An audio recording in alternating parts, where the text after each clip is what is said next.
नगर festival महोत्सवात साकारलेल्या अरहम विद्या foundation विद्या परिवाराच्या वतीने संस्कार स्टॉलचं उद्घाटन गोविंद महाराज जाट देवळालीकर यांच्या हस्ते संपन्न झालं।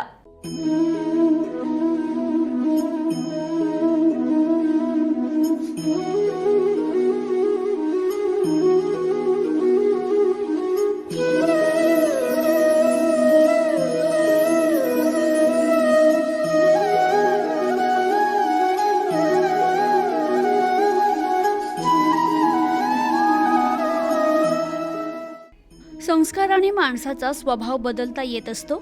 मातृशक्ती समाजाला संस्कृती आणि संस्कार देण्याचं काम करत असते, त्यामुळे समाज खऱ्या अर्थानं प्रगल्भ होत आहे। परमपूज्य आनंद ऋषीजी महाराज मसा यांचे शिष्य प्रवीण ऋषीजी महाराज यांच्या प्रेरणेने साकारलेल्या अरहम विद्या फाउंडेशन विद्या परिवाराच्या वतीने संस्कार रुजविण्याचं महान कार्य सुरू आहे। संत मार्ग सांगत असतात, पण समाज त्या मार्गाचा सतत अवलंब करेल असं होत नाही। सध्या वाईट संस्काराचं थैमान आपल्याला पाहायला मिळत आहे। मनुष्य ज्यावेळी रस्ता चुकतो त्यावेळी संतांच्या विचाराशिवाय पर्याय नाही। मार्ग चुकल्याने अशांती निर्माण होते। शांती मिळवण्यासाठी चांगले संस्कार होणं गरजेचं आहे। हे संस्कार मातृशक्तीच देऊ शकते, असं प्रतिपादन गोविंद महाराज जाट देवळालीकर यांनी केलं। अहमदनगर शहरातील प्रोफेसर कॉलनी चौक या ठिकाणी परमपूज्य आनंद ऋषीजी महाराज यांचे शिष्य परमपूज्य प्रवीण ऋषीजी महाराज यांच्या प्रेरणेने साकारलेल्या अरहम विद्या फाउंडेशन विद्या परिवाराच्या वतीने संस्कार स्टॉलचे उद्घाटन गोविंद महाराज जाट देवळालीकर यांच्या हस्ते संपन्न झाला। यावेळी उद्योजक राजेंद्र चोपडा, विजय कोठारी, डॉक्टर रमेश कोठारी, विलास कटारिया, विजय गुंदेचा, वसंत लोढा, किशोर पितळे, जवाहर कटारिया, दर्शन धोका, ललित सुराणा, सपना कटारिया, स्वाती कटारिया, योगिता चंगेडिया, मिनल मुनोत, प्रीती फिरोदिया, कल्पना मुत्था, प्रतिभा कटारिया, आरती पितळे, वैशाली ओस्तवाल, मेघना बिपाडा, सपना भळगट, ममता पोखरना, अस्मिता गांधी, प्रिया कोठारी, शुभांगी बोरा, अनिता मुनोत, माया धोका, श्रेया मुत्था आदी उपस्थित होते। यावेळी बोलताना उद्योजक राजेंद्र चोपडा म्हणाले की सध्याच्या आधुनिक तंत्रज्ञानाच्या युगात आणि धकाधकीच्या जीवनात मनुष्य आपल्या धार्मिक कार्य आणि संस्कार याकडे दुर्लक्षित होताना दिसत आहे। आपल्याला लाभलेल्या रूढी परंपरेची आणि संस्काराची ओळख भावी पिढीला व्हावी यासाठी परमपूज्य प्रवीण ऋषीजी महाराज यांनी सुरू केलेले कार्य महान आहे असं ते म्हणाले। तर सपना कटारिया म्हणाल्या, परमपूज्य आचार्य आनंद ऋषीजी महाराज यांचे शिष्य श्री परमपूज्य प्रवीण ऋषीजी महाराज हे अरहम विद्या फाउंडेशनचे निर्माता मार्गदर्शक असून त्यांच्याद्वारे व्यक्ती, परिवार, विश्वकल्याण, अर्थ आदींसह विविध उपक्रम राबवले जातात, ज्यात गर्भसंस्कार, पालकत्व, ध्यान, साधना, कपल लाईफ, कर्म अशा जीवनातील अनेक महत्त्वाच्या टप्प्यावर साधना आधारित उपक्रम राबवले जातात। आज व्यक्ती टेक्नॉलॉजीमुळे जगाच्या जवळ आलाय, मात्र तांत्रिक युगातील धावपळ, स्पर्धा, वाढत्या समस्या यामुळे व्यक्तिगत, पारिवारिक, सामाजिक जीवन ढासळत चाललंय।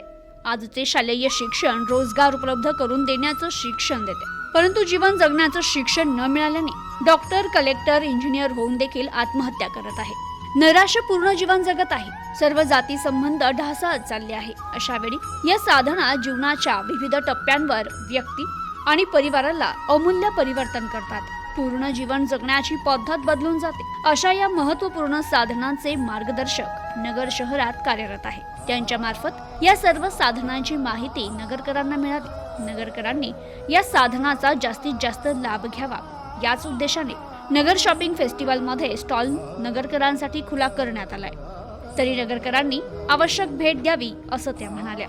परमपूज्य श्री आनंद ऋषीजी महाराज साहेब आणि त्यांच्याच मार्गावर चालत आपल्या सगळ्यांना संस्काराचं पाथेय देणारे पूज्य श्री प्रवीण ऋषीजी महाराज साहेब यांच्या मार्गावर आपण सगळेजण चालत आहात। ही अतिशय महत्त्वाची बाब आहे। संत मार्ग सांगत चालतात, पण समाज सततच त्या मार्गाचा स्वीकार करील असं होत नाही।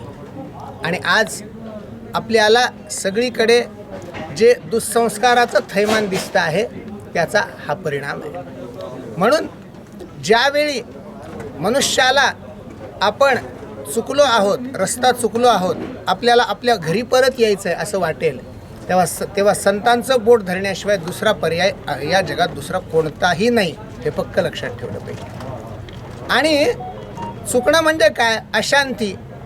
आपण मार्ग चुकलो म्हणजे काय? तर आपली अशांती असणं आहे, दुसरं काहीच नाही. एकाच शब्दात सांगायचं असेल तर आपण ज्या ठिकाणी जे मिळवल्यामुळे अशांत आहोत त्याच्यापासून शांतीकडे आपल्याला जायचं आहे. आणि ती शांती आपल्याला कशाने मिळेल? तर संस्कारांनी मिळते. संस्कार कोण देऊ शकतं? खरं सांगतो आपल्याला, मातृशक्ती जितक्या प्रबलतेनं संस्कार देऊ शकते तितकी पितृशक्ती संस्कार देऊ शकत नाही. हा नियम आहे. म्हणून वडिलांपेक्षा आईला आमच्या संस्कृतीनं 1000 पटीनं मोठं मानलेलं आहे. उपाध्यायात दशाचार्य आचार्यात तु शतम पिता पितुसहस्रम माताच गौरवेण अतिरिच्यते. शास्त्रकार म्हणतात जे उपाध्याय असतात, जे गुरुजी असतात, त्यांच्यापेक्षा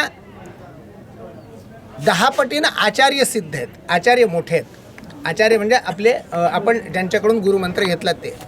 आचार्यात तु शतम पिता, आचार्यांपेक्षाही आपले वडील ज्यांनी आपल्याला या जगात अस्तित्व दिलं ते त्यांच्यापेक्षा मोठे आहेत. पण त्या वडिलांपेक्षाही कोण मोठं असेल तर ज्या मातेनं आपल्याला 9 महिने उदरात साठवलं आणि त्यानंतर जगात कळेपर्यंत संस्कार देत राहिली. एकदा मनुष्याला कळायला लागलं की मनुष्य मला कळतंय असं म्हणतो, पण त्या कळण्यापर्यंत प्रत्येक सूक्ष्म गोष्टीचा जो संस्कार आहे तो संस्कार आईनं केलेला असतो. म्हणून या जगात सगळ्यांपेक्षा हजारो पटीनं आईचं मोठेपण आहे. आज आई पण विसरलेली आहे. आजच्या जगात आई पण विसरलेली आहे. आईला मी खूप चांगलं दिसावं, सगळ्यांनी मला खूप चांगलं म्हणावं असं वाटतं, मुलाने चांगलं म्हणावं असं वाटत नाही आहे. आणि त्यामुळे आज या आपल्या देशाची की जो देश सगळ्या धर्मांना व्यवस्थितपणे एकत्रितपणे घेऊन चालण्याची क्षमता ठेवतो, त्या देशाची दुर्दशा फक्त आई पण विसरल्यामुळे आहे. आणि आज आपण जर सगळ्याजणी एका मातृशक्तीच्या रूपानं उभ्या राहून जर सगळ्यांना संस्कार देण्याचा संकल्प करून उभ्या असाल तर लक्षात ठेवा, या धर्माला आणि या देशाला चांगले दिवस यायला वेळ लागणार नाही. हे कार्य अशाच प्रकारे विस्तारत जावो. या जगात विजय कुणावर मिळवायचा असतो? विजय दुसऱ्यांवर मिळवणं हे आपल्या संस्कृतीनं सांगितलं नाही. श्रीमद भागवतामधलं एक वाक्य सांगेन, स्वभाव विजय शौर्यम. उद्धवानं श्रीकृष्णांना विचारलं होतं की शौर्य काय आहे? शौर्य कशाला म्हणावं? पराक्रम कशाला म्हणावं? भगवंतानं एका शब्दात सांगितलं, स्वभाव विजय शौर्यम. आपल्या स्वभावावर विजय मिळवणं हा सगळ्यात मोठा पराक्रम आहे. आपल्याला विचारून बघा, म्हणजे तुम्ही सगळे तर स्वभावावर विजय मिळवलेले असाल, मी माझ्याकरता बोलतो की स्वतःला जर विचारलं की माझा खरंच माझ्या स्वभावावर विजय आहे का? जगावर विजय मिळवलेला सिकंदर पण हरला का? स्वभावावर विजय नव्हता म्हणून. याचप्रमाणे जगावर जर विजय मिळवायचा असेल, बाहेर जाण्याची गरज नाही. आपल्या स्वभावावर विजय मिळला की जग आपोआप पायाशी आल्याशिवाय राहत नाही. हे छोटंसं आणि तो संस्कारांनी बदलता येतो. गर्भसंस्कारापासून ते अगदी मृत्यूपर्यंत जे संस्कार भारतीय संस्कृतीतही ज्याला 16 संस्कार म्हणतात आणि आपणही या संस्कारांची यादी, मला खूप छान वाटलं हे की याद्वारा हे संस्कार होत गेले पाहिजेत. की ज्यानं मनुष्य अंतर्मुख होतो, ज्यानं केवळ ऐश्वर्य, सन्मान, संपत्ती हेच आपलं सबकुछ आहे हे विसरतो आणि त्याच्यातून मनुष्य शांत होत चालतो. लक्षात ठेवा, या सगळ्या गोष्टी महत्त्वाच्या आहेत, पण एका मर्यादेत महत्त्वाच्या आहेत. आपलं अस्तित्व टिकवण्याकरता या सगळ्या गोष्टी लागतात, पण त्याहीपेक्षा आपलं अस्तित्व वेगळं आहे. ते अस्तित्व कायमचं टिकणार आहे. शरीराचं अस्तित्व म्हणजे आपलं अस्तित्व नाही, आत्म्याचं अस्तित्व म्हणजे आपलं अस्तित्व आहे. आणि ते टिकण्याकरता संपत्ती चालत नाही. तिचं जिथे सगळं संपतं त्या ठिकाणी आपलं अस्तित्व सुरू होतं. हे संस्कारांनी कळतं. अशा प्रकारचे संस्कार आपल्याकडून सतत वितरित होत राहोत आणि संपूर्ण समाज या संस्कारांच्याद्वारे श्रीमंत हो. आणि पूज्य आनंद ऋषीजी महाराज साहेब, पूज्य प्रवीण ऋषीजी महाराज साहेब यांच्या अंतःकरणात जो संकल्प विस्तारलेला आहे तो वटवृक्ष आपल्याकडून साकारत जावो, अशा प्रकारची प्रार्थना माझ्या सद्गुरू माऊलींच्या चरणी करतो आणि थांबतो. कारणम संदेशः भगवान आचार्य भगवान तीर्थंकर परमात्मा गुरुदेव, आपके चरणों में नमन वंदन करते हैं. अरहम विद्या फाउंडेशन, इनके हम सभी 10 प्रकार के फैकल्टीज़ के ट्रेनर। हमने आज अहमदनगर नगर फेस्टिवल में ये स्टॉल बुक किया है और इस स्टॉल में हम चाहते हैं कि हम जो भी कार्य कर रहे हैं, जन्म से लेके मृत्यु तक जो भी हम ट्रेनिंग देते हैं लोगों को, वो लोगों तक पहुँचे और उनकी जीवन की शैली बदले, उनका जीवन बदले, आनंद से वो भरपूर रहे। जन्म से लेके, जैसे प्लानिंग से लेके हम पेरेंटिंग, ब्लिसफुल कपल, जो कपल रिलेशनशिप आजकल बहुत ही प्रॉब्लम में है, उसके लिए भी काम करते हैं।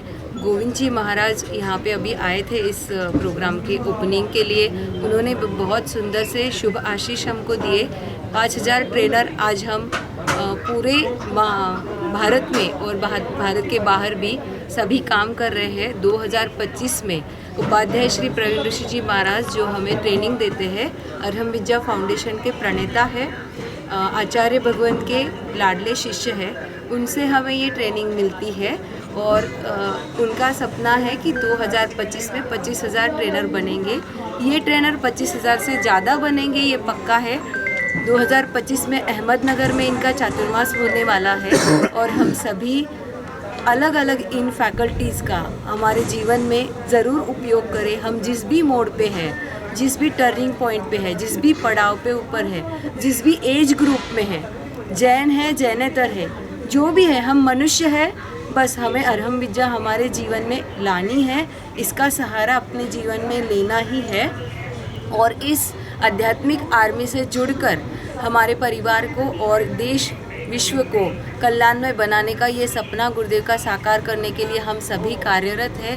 हम अलग अलग प्रयास करते हैं, कभी स्टॉल लगाते हैं, कभी एग्जीबिशन, अलग अलग जगह पे हमारा इंट्रो देते हैं।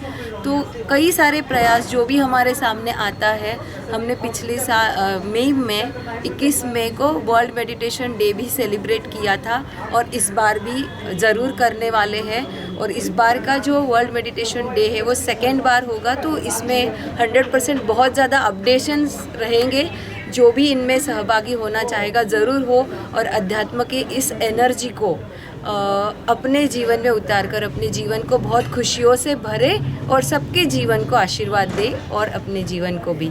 बहुत बहुत धन्यवाद। आचार्य श्री आनंद ऋषि जी महाराज साहब के चरणों में कोटिशा वंदन। उपाध्याय श्री प्रवीण ऋषि जी महाराज साहब के चरणों में कोटिशा वंदन। उपाध्याय श्री प्रवीण ऋषि जी महाराज साहब का जो अरहम विद्या परिवार है और उनकी जो साधना है, उसका प्रसार सभी जगह होना, समाज के अंदर सभी जगह होना और समाज के अंदर उसका सबको फ़ायदा होना, वो हिसाब से यह अरहम विद्या परिवार जो हमारी सभी बहनें यहाँ पर स्टॉल लगाकर और सभी जगह प्रसार करती है कि जीवन में कैसा रहना और जीवन में बर्ताव कैसा करना और बहुत सी बातें हैं। इसके लिए समाज में परिवर्तन होगा और हर आदमी अच्छा बर्ताव कैसा करेगा, ये हिसाब से इनका कार्य चालू है। और सन 2025 में उपाध्याय श्री प्रवीण ऋषि जी महाराज साहब, इनका चातुर्मास अहमदनगर में होने वाला है। इसी उद्देश्य से हम सब लोग अभी से ये कार्य शुरू किया है और अभी समाज के हर बांधव को मैं आज आह्वान करता हूँ कि हर समाज बांधवों ने, माताओं बहनों ने इस कार्य में जुड़ना चाहिए। और ये अरहम विद्या परिवार की महिलाएं जो काम कर रही है उनको साथ दो और इनका टीचर जो बढ़ाने का प्रयास है उसमें भी भागीदार बने और ये काम अच्छी तरह से आगे चले, यही शुभकामनाएं। Bureau report, news today 24, Ahmednagar.